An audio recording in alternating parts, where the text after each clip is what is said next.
Hello student, good morning. Agrasen college की इस online series के अंतर्गत आपका स्वागत है। देखिए बच्चों, पिछले वीडियो के अंतर्गत हमने जो है पीयूष ग्रंथि के एडिनोहाइपोफाइसिस के द्वारा स्रावित हार्मोन्स और पार्स इंटरमीडिया के द्वारा स्रावित हार्मोन्स को पढ़ लिया था। और हम क्या क्या चीज़ देख रहे हैं हार्मोन्स के अंतर्गत, ये आपको थोड़ा सा और एक हाईलाइट कर देते हैं कि सबसे पहले हम जो है सिक्रेटेड हार्मोन्स के बारे में जानकारी लेते हैं, जैसे कि एडिनोहाइपोफाइसिस के द्वारा स्रावित हार्मोन्स कौन कौन से हैं। फिर जो हार्मोन है उसका थोड़ा सा अपन क्या करते हैं, उसका केमिकल कंपोजिशन देखते हैं कि उसका केमिकल कंपोजिशन क्या है। उसके द्वारा जो हार्मोन्स है उस हार्मोन्स का फिजियोलॉजी या फंक्शनल फिजियोलॉजी अर्थात कार्य के प्रभाव देखते हैं। और कार्य के प्रभाव के बाद में उसके बाद देखते हैं उसका कंट्रोल देखते हैं कि इस हार्मोन का स्त्रवन किस प्रकार से होता है।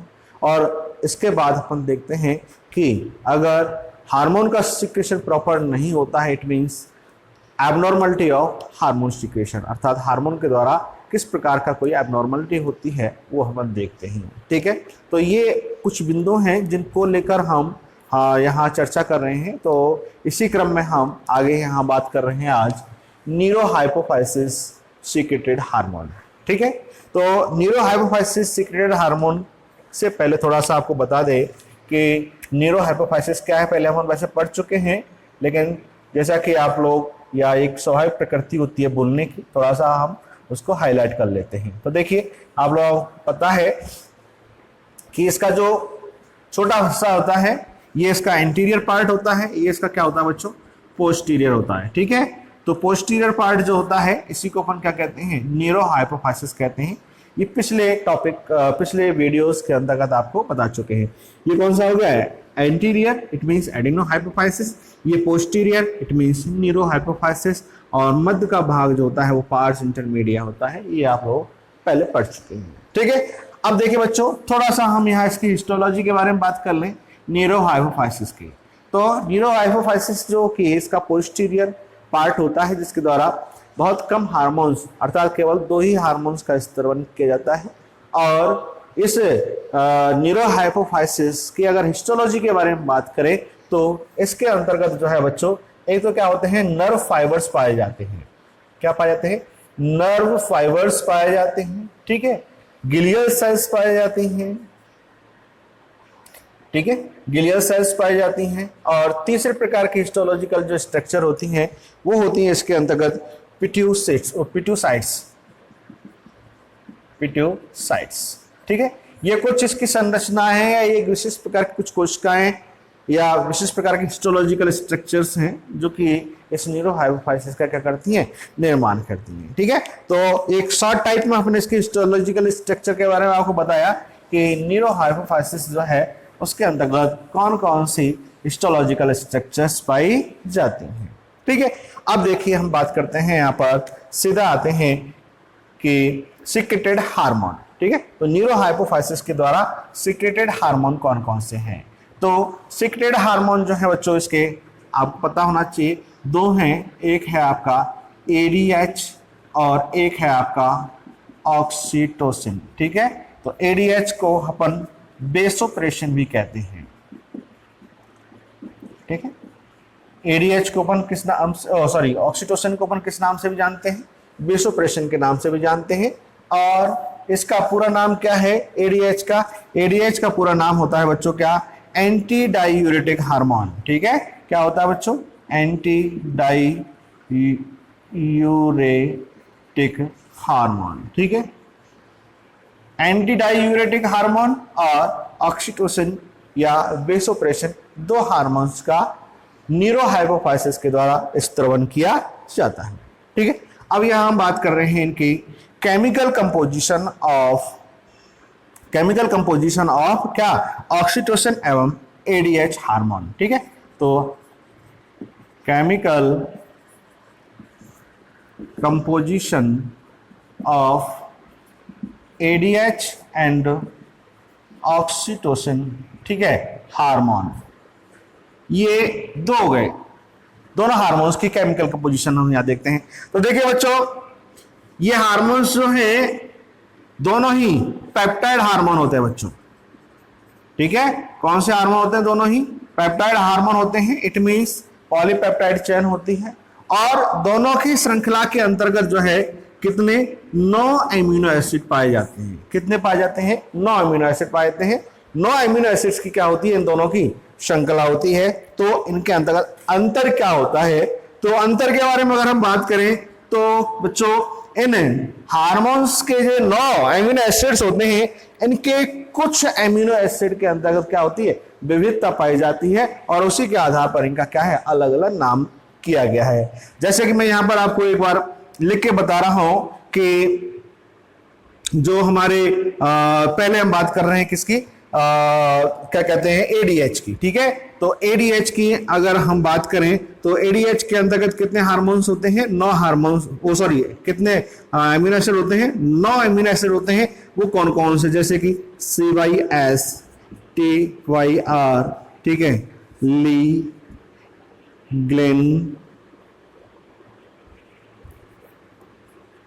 गिलिन, ASH, CYS, PRO, ठीक है, PCH, GLY और NH2।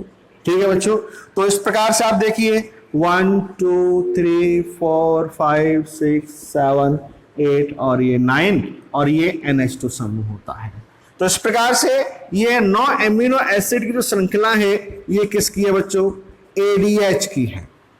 ये किसकी है? ADH की है। ठीक है, अब देखिए बात कर रहे हैं अपन दूसरे हार्मोन की। अब देखो एक बात और बताता हूं मैं यहां पर कि यहां पर जो इन एमिनो एसिड का ये जो क्रम है ये कुछ अलग अलग प्रजातियों के अंतर्गत थोड़ी थोड़ी विविधता लिए हुए होता है।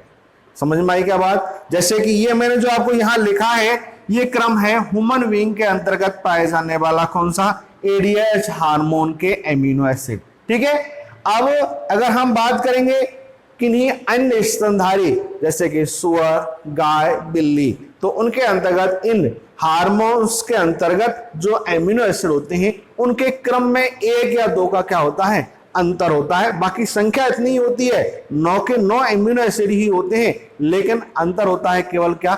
इसके सीक्वेंस में, एक आगे एक पीछे, या एक हटा दिया जाता है या एक कोई नया जुड़ गया होता है। ठीक है, तो ये तो हुआ क्या? एडीएच का केमिकल कंपोजिशन। अब हम बात कर रहे हैं यहां पर दूसरे, इट मींस बेसोप्रेशन हार्मोन। ठीक है, तो बेसोप्रेशन देखिए बच्चों, बेसोप्रेशन के बारे में यहां क्रम लिखता हूं एमिनो एसिड का, जैसे CYS, TYR, PHE, GLN और ASH, ठीक है, और CYS, PRO, ठीक है, LY और GLY और ये NH2। तो देखो बच्चों यहां आप देखेंगे कि बहुत अधिक समानता यहां पर देखने को मिल रही है। ठीक है, ये समानता क्या देखने को मिल रही है कि देखिए बच्चों थोड़ा सा अंतर यहां पर देखने को मिल रहा है कि ये CYS, यहां पे CYS एक तो यहां पर अंतर है और एक केवल यहां 8वें नंबर एमिनो एसिड पर क्या है? अंतर है। बाकी जो है लगभग सभी एमिनो एसिड का जो क्रम है वह है मिलता जुलता सा है। ठीक है, तो कुल मिला के बात ये कहें हम कि एमिनो एसिड को किसके? एडीएच और ऑक्सीटोसिन के एमिनो एसिड के अंतर्गत जो 9 पाए जा रहे हैं उनमें भी कोई थोड़ी ज्यादा विविधता नहीं होती है। ठीक है, तो वैसे थोड़ा सा एडीएच और बेसोप्रेशन में तो विविधता होती है कि देखो एक तो यहाँ 3 नंबर पर विविधता है और एक यहाँ पर अपने 8 नंबर पर विविधता है। ठीक है, और इनके क्रम में भी क्या है? आगे पीछे है। तो इस प्रकार से यहां पर इसके अंतर्गत तो विविधता है। ठीक है, लेकिन अगर हम बात करें कि यहां पर बच्चों जो ये बेसोप्रेशन है, ये बेसोप्रेशन भी 2 प्रकार का बताया गया है। कितने प्रकार का बताया गया है? ये 2 प्रकार का बताया गया है कि जो मैंने आपको अभी ये क्रम लिखा है ये तो क्या कहलाता है? आर्जिनिन कहलाता है बच्चों। कौन सा? आर्जिनिन बेसोप्रेशन कहलाता है। ठीक है, और अगर मैं इसी ही एमिनो एसिड के क्रम में यहां पर क्या कर दूं? केवल एक एमिनो एसिड के अंतर्गत क्या कर दूं, परिवर्तन कर दूं कि थोड़ा सा मैं यहां पर मिस्टेक कर रहा हूं शायद, CYSPRO यहां सॉरी, यहां पर ये ARG है, ये ARG है और ये GLN-NH2 है, इस प्रकार से है बच्चों, ठीक है। एक एमिनो एसिड का थोड़ा सा यहाँ पर मिस्टेक था। हाँ, तो हम बात कर रहे हैं क्या, बेसोप्रेशन है ये, और बेसोप्रेशन का कौन सा प्रकार है, आर्जिनिन बेसोप्रेशन है। अब अगर इसके अंतर्गत केवल एक एमिनो एसिड का क्या कर दिया जाए, चेंज कर दिया जाए, तो वह क्या हो जाएगा, लाइसिन बेसोप्रेशन होगा, ठीक है। कौन सा होगा वो, लाइसिन बेसोप्रेशन होगा, ठीक है। तो देखिए किस प्रकार से क्या परिवर्तन है, CYSTYRPHEGLNASH,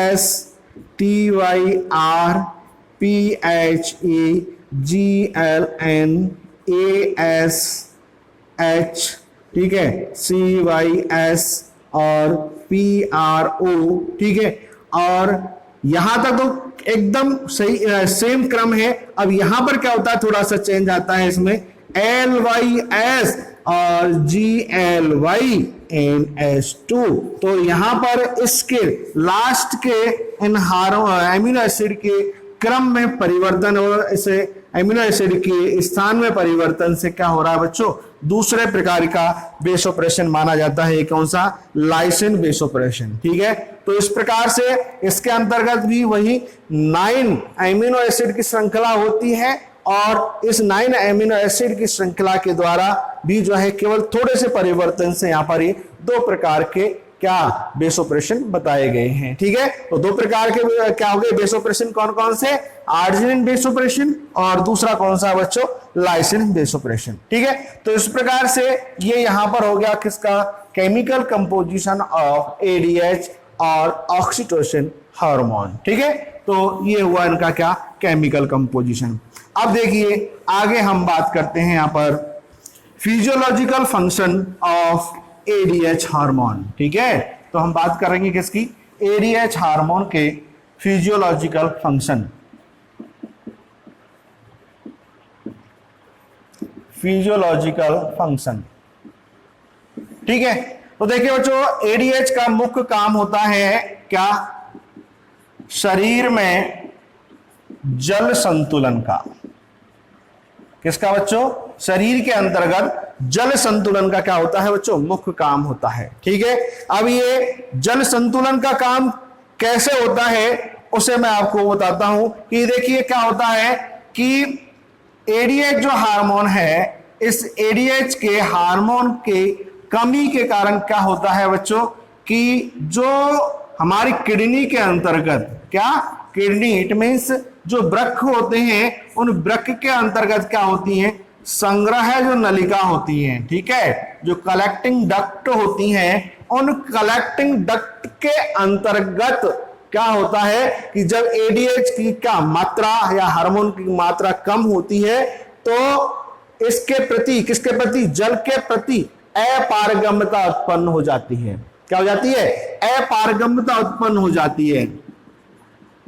तो अपारगम्यता उत्पन्न होने से क्या होता है बच्चों, कि उसके अंतर्गत क्या नहीं होता है, अवशोषण नहीं होता है। जो मूत्र निर्माण की प्रक्रिया के अंतर्गत अवशोषण, जल अवशोषण की क्रिया होती है, वह नहीं होती है, और जिसके कारण क्या होता है, जो जल है शरीर से वह यूरिन के साथ में, मूत्र के साथ में बाहर निकलता जाता है, ठीक है। तो ये मैंने आपको बताया क्या कि ADH की जब कमी होती है तो वृक्क के अंतर्गत जो संग्रह नलिका पाई जाती है वो अपारगम्य हो जाती हैं, ठीक है। तो अगर इसकी थोड़ी सी मात्रा क्या कर हो जाए, नॉर्मल हो जाए, तो क्या होगा बच्चों, इसके पारगम्यता क्या हो जाएगी, बढ़ जाएगी, सॉरी पारगम्यता, हाँ पारगम्यता आ जाएगी, इट मींस अपारगम्यता खत्म हो जाएगी। तो उससे क्या होगा कि रीअब्जॉर्वेशन किसका, जल का रीअब्जॉर्वेशन जो है क्या होने लग जाएगा, और जब जल का रीअब्जॉर्वेशन होने लग जाएगा तो क्या होगा, बॉडी के अंतर्गत जल की जो नियमित मात्रा हमारे लिए आवश्यक होती है वो यहां पर डेवलप हो जाएगी, ठीक है। तो इस प्रकार से ये जो ADH हार्मोन है वो हमारे शरीर के अंतर्गत जल का क्या करता है, संतुलन करता है। और एक बात और बता देता हूं यहां पर आगे इसमें टॉपिक है क्या कि कंट्रोल किस प्रकार से होता है। It means control of ADH secretion. ठीक है, आगे हमारा टॉपिक इसमें क्या है, कंट्रोल ऑफ एडीएच सीक्रेशन। ठीक है, तो एडीएच सीक्रेशन का कंट्रोल किस प्रकार से होता है बच्चों, तो देखिए इसके लिए क्या होता है कि जब शरीर में जल की कमी होती है, ठीक है, जब शरीर के अंतर्गत जल की कमी होती है तो क्या होता है बच्चों, पराशरणीय तनाव बढ़ जाता है।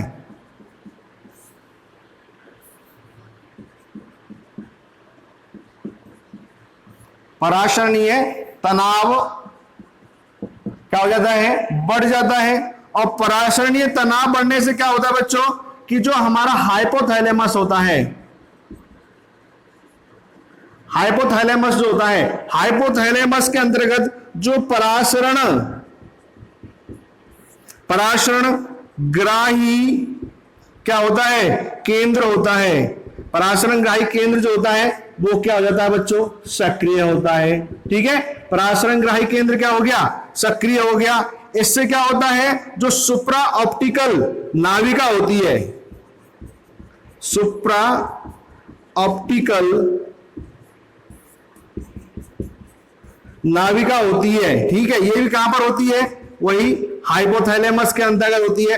तो सुप्रा ऑप्टिकल जो नाविका होती है ये सक्रिय हो जाती है और इसके सक्रियण से क्या होता है बच्चों, एडीएच का क्या हो जाता है, स्त्रवन होता है। तो एडीएच का स्त्रवन किस प्रकार से होता है ये आपको यहां पर समझना आ रहा होगा। एक बार और बता देता हूं कि जब शरीर के अंतर्गत जल की कमी होती है तो पराशरण दाब क्या होता है, बढ़ता है। यह पराशरण दाब वाला रक्त जब कहां पहुंचता है, हमारे हाइपोथैलेमस के अंतर्गत पहुंचता है, तो वहां पर उपस्थित क्या पराशरण ग्राही केंद्र जो है वो क्या हो जाता है, सक्रिय हो जाता है। और फिर वहीं पर हाइपोथैलेमस के अंतर्गत उपस्थित जो सुप्रा ऑप्टिकल नाविका होती है वो सक्रिय होकर किसका स्त्रवन करती है, एडीएच का स्त्रवन करती है। तो इस प्रकार से यहां पर एडीएच का सीक्रेशन का क्या होता है, कंट्रोल होता रहता है। ठीक है, तो ये तो मैंने आपको बता दिया क्या, कंट्रोल ऑफ एडीएच सीक्रेशन। अब यहां थोड़ी सी बात कर लेते हैं यहां पर किसकी, कि एबनॉर्मलिटी ऑफ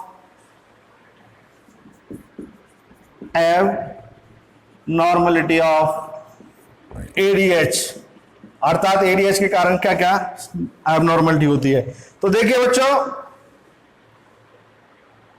हाँ एक मिनट और, इसमें एक चीज और बताना भूल गया मैं आपको, कंट्रोल में एडीएच का जो स्त्रवन है वो कुछ अन्य कारणों से भी क्या होता है, प्रभावित होता है। जैसे कि क्या है, तनाव है, अनिद्रा है, ठीक है, और अभिघात है। इन स्थितियों में एडीएच का स्त्रवन क्या होता है, अधिक होता है। इसके साथ साथ ही कुछ औषधियां जैसे कि मॉर्फिन है, निकोटिन है, इनका सेवन करने पर क्या होता है, यूरिन का एडीएच का स्त्रवन क्या होता है, बढ़ता है। ठीक है बच्चों, और जो अल्कोहल होता है वह अल्कोहल जो है वह एडीएच के स्त्रवन को क्या करता है, कम करता है। तो ध्यान रखना कहीं हम औषधि के अंतर्गत ही अल्कोहल को नहीं ले लें। अल्कोहल जो है वो क्या करती है, कम करती है, जबकि मॉर्फिन, निकोटिन जैसे जो ये औषधियां हैं जिनका हम उपयोग करते हैं अगर, तो ये क्या करती हैं, एडीएच के स्त्रवन को क्या करती हैं,